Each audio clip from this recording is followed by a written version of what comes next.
talk about the term significant learning, the concept of significant learning. And I want to tell you that I'm borrowing significant learning from a quote from an education professor, James Comer, who says, "No significant learning occurs without a significant relationship." Now, this quote is one that I gained through my exposure to Ruby Payne's A Framework for Understanding Poverty. That material includes that quote, emphasizing the importance of building relationships of mutual respect as one of the most effective ways to facilitate the opportunities that people from under-resourced backgrounds may have to move into a more stable life for themselves and for their families.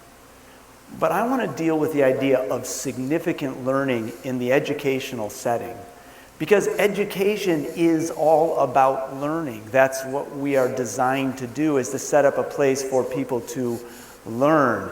And the significant learning then is going to be, to me anyway, the learning that is going to be the most important.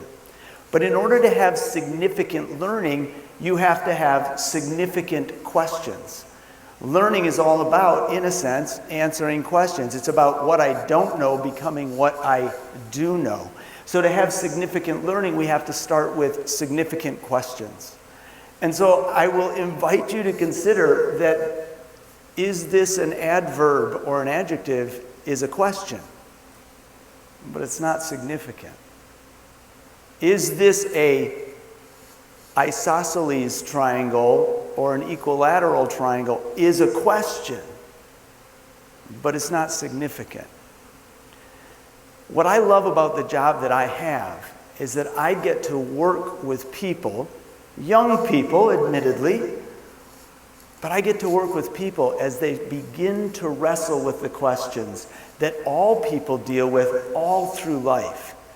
And maybe, perhaps, the most significant of those questions is, who am I? Why am I here? Why do I exist? What is my purpose? Do I have value? That may be the most significant question to be asked. And I believe there isn't a place where there are more people gathered than a school to have an opportunity to create significant learning. So what I want to deal with for the rest of my time is that the significant learning that we have an opportunity to impact is really, first and foremost, about helping people discover who they are and believing that they matter.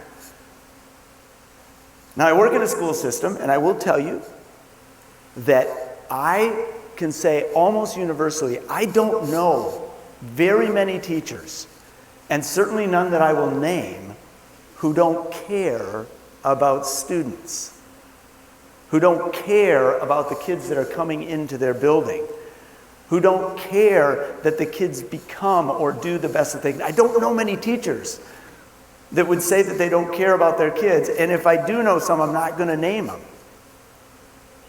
But as a school psychologist, I can tell you that I know many children who do not believe that their teachers care about them, who feel like they can never measure up to the standards, who feel like they are in a perpetual state of failing to meet expectations, and who begin to believe that there is something wrong with them because they don't get the approval that they see other kids getting. A couple of years ago, I had the opportunity to work with a student, and I'm going to call this student Emily, not because that was her name, but because that's my daughter's name. And just a little hint, one of the things that helps me is I have to imagine that every child is somebody's child, and if it was my child, how would I want that child treated? Well, so I'm going to call this girl Emily because that works for me. Emily, as a result of a health-related issue in her freshman year, was not able to complete a class. And so at the beginning of her sophomore year, she was given the opportunity to make that class up. And it was a math class, not that that's really significant, but it was a math class. The only part of that is I'm kind of good at math. And for some reason, that I can't even go into detail, I ended up having the opportunity to work with her to help her make up that credit in an independent study math class. Cool opportunity. For me especially, because she is not one of the kids I would have thought that I would get to work with. Emily was one of those kids that I'd known through elementary school, but I didn't perceive her as someone that I would have an opportunity to interact with. She was involved, seemed pretty happy, did well in school, teachers liked her, had friends, seemed like an okay kid. But in this situation, I had an opportunity to help her out. And so as I'm sitting down to work with her, I want to do some get acquainted stuff. Let's get to know each other. Let's talk about what happened. Let's talk about why you didn't pass the math class. And in the context of this conversation, Emily broke down and just sort of through tears said, I am so tired of being bad at everything. I didn't really understand. I didn't perceive her as bad at everything. What do you mean you're bad at everything? You're involved, you're in sports, you're in all the activities, you've got friends, you do pretty good in school. Well, I'm in sports, but I'm not the best on the team. And I do music, but I'm not very good at music. And I get good enough grades, but I'm not the best. And she summarized it with this: I just want to be the best at something. I'm not the best at anything. And this got us into a discussion about the economy of school and about how schools have an economy, and that within that economy there is a currency. And that currency often has to do with many of the things that you hear people talk about in education talks. That it's about achievement. It's about success in academics. It's about success in the arts. It's about success in sometimes social success. And that different kids have varying amounts of that currency. And if you have the currency that makes you successful in school, you can be and feel very successful about yourself. But if you don't have that currency and you're not being affirmed in any other way, you can begin to feel that you are less than, and you are set up with a mindset. And our schools are a very old system with a lot of really new kids. We've heard some things about that. Our system's 120 years old, and it's from a time when everybody sat in rows and had to do the same thing because that's what they were being prepared for. And it was also comes from a time when time itself was longer, it was expanded, things didn't happen right now. And one of the things I'm finding in my own work is that more and more kids are coming to school, the new kids are coming to school, and they are functioning in the right now. They're very tuned to the moment. Now, I can't go into a lot of detail because we just don't have time. But what you know and I know is that when you are functioning in the moment, you are emotional. When you step back from the moment and look at time, you can make decisions based on intellect.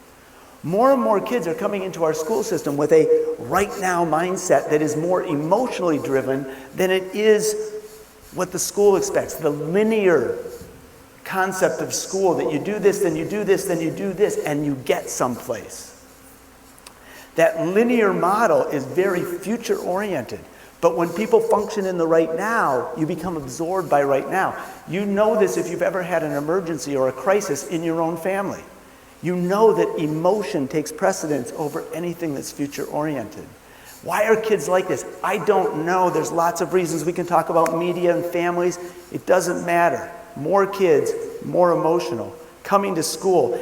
And what I see happening is that in the system, where most teachers have been very successful, they get a bad case of the when I was a kid syndrome.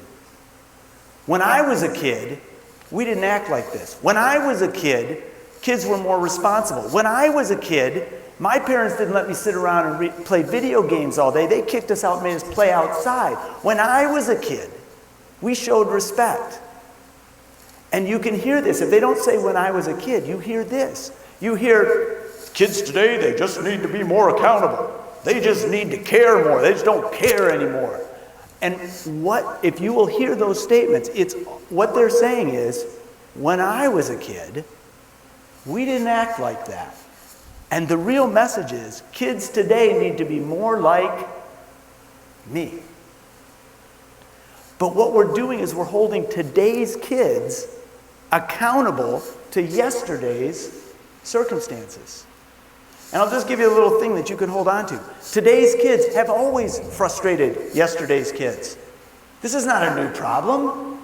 This has been forever. Today's kids have always frustrated yesterday's kids.